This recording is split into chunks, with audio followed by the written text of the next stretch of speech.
I decided to write the book over a series of probably about 3 years. And it started by looking at business. I started to see we were talking about change like it was this big thing.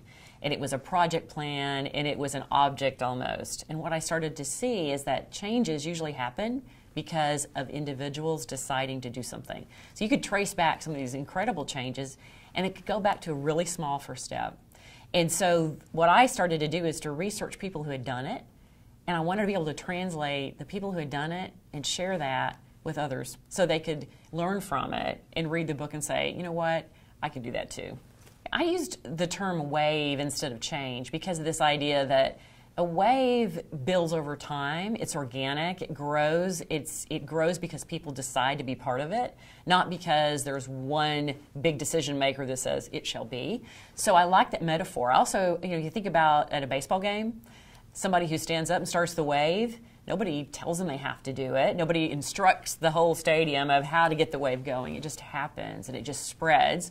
And so I love that metaphor. I love that, and also the wave in an ocean. The momentum builds as it goes. So I like the idea that don't think about change as a one-time thing. It's not a big presentation. It's not a one-time event. It's something that builds over time, and it builds through people. So that wave, to me, that concept was something that really resonated with me, and I hope the readers will be able to understand that we're talking about something a little bit different here.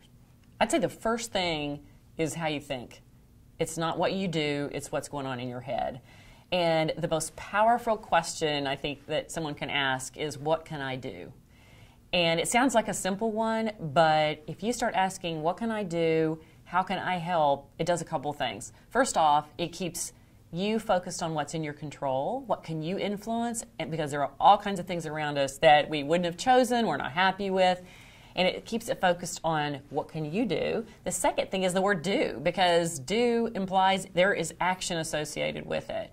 And so I think no matter what your plans are, that first question, asking it and asking it always keeps you in that mindset of you're the person that's going to get something started, make a difference, make it happen.